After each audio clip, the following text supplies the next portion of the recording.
teniendo en cuenta cómo es la industria turística y la demanda que existe en esta industria turística, cómo una empresa puede crear valor para establecer esa relación redituable con el cliente. Las empresas hoy en día reconocen que nos enfrentamos a una demanda cada vez más diferenciada, con consumidores más heterogéneos, como acabamos de comentar en la diapositiva anterior, en la diapositiva número 19. De manera que tenemos, decía, consumidores cada vez más heterogéneos en sus necesidades y procesos de compra, con lo que las empresas lo que hacen es segmentar el mercado, dividen el mercado, distinguiendo diferentes grupos de consumidores homogéneos entre sí, heterogéneos con respecto al resto de grupos, de segmentos que se distinguen en ese mercado. Y cada uno de esos grupos va a requerir una oferta y un programa de marketing mix distinto, una serie de acciones distintas. La empresa, cuando segmenta el mercado, una vez lo ha segmentado, evalúa los distintos segmentos que se distinguen en el mercado y selecciona los más convenientes para posicionarse en cada uno de esos segmentos con una oferta determinada, repito, un programa de acciones concretas de marketing mix para cada uno de esos segmentos. Vamos a repasar un poco esas etapas por las que pasa la empresa cuando segmenta el mercado y vamos a ver qué estrategias o planes de acción de marketing concretos puede definir en función de a qué segmentos se dirige la empresa. Decía, empezamos por segmentar y dividir a ese mercado. Y no existe un único modo de segmentar un mercado.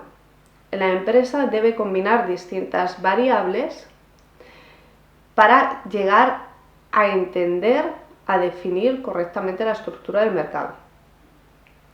Puede realizar, por ejemplo, una segmentación geográfica, atendiendo a variables de este tipo, variables geográficas. Puede distinguir diferentes grupos de consumidores en el mercado, atendiendo a variables como de este tipo, repito, geográficas, en función de provincias, en función de una manera más agregada, países. También la empresa puede desarrollar, puede dividir el mercado atendiendo a variables demográficas, según por ejemplo la edad de los individuos, el ciclo de vida familiar en el que estén, según el nivel de ingresos, según su nivel de educación o su empleo.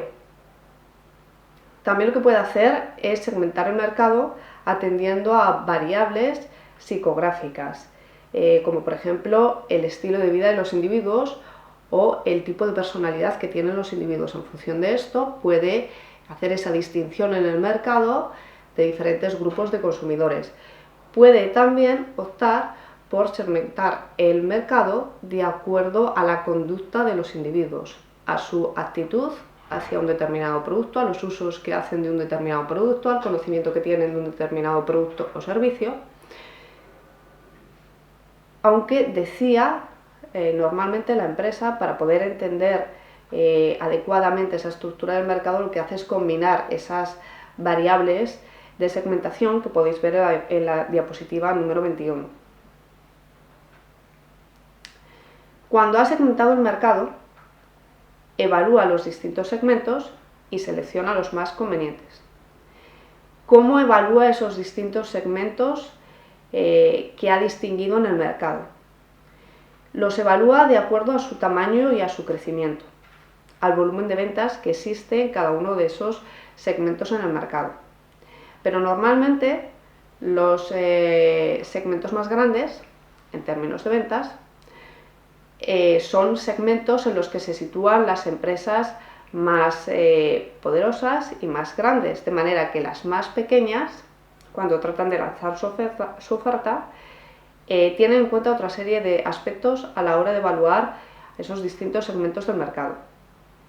Tienen en cuenta, por ejemplo, el atractivo estructural de cada uno de los segmentos, es decir, cuántos competidores existen en cada uno de esos segmentos del mercado, cómo son esos competidores, y también estudia a los suministradores, a los proveedores que existen en cada uno de esos segmentos. Si hay muchos, si son proveedores fuertes con los que no va a tener un poder de negociación. Pero además toda empresa, cuando evalúa los distintos segmentos que se distinguen en un mercado, debe tener en cuenta sus objetivos y recursos para ver si es factible atender un determinado segmento en función de los recursos de que disponga esa empresa en concreto.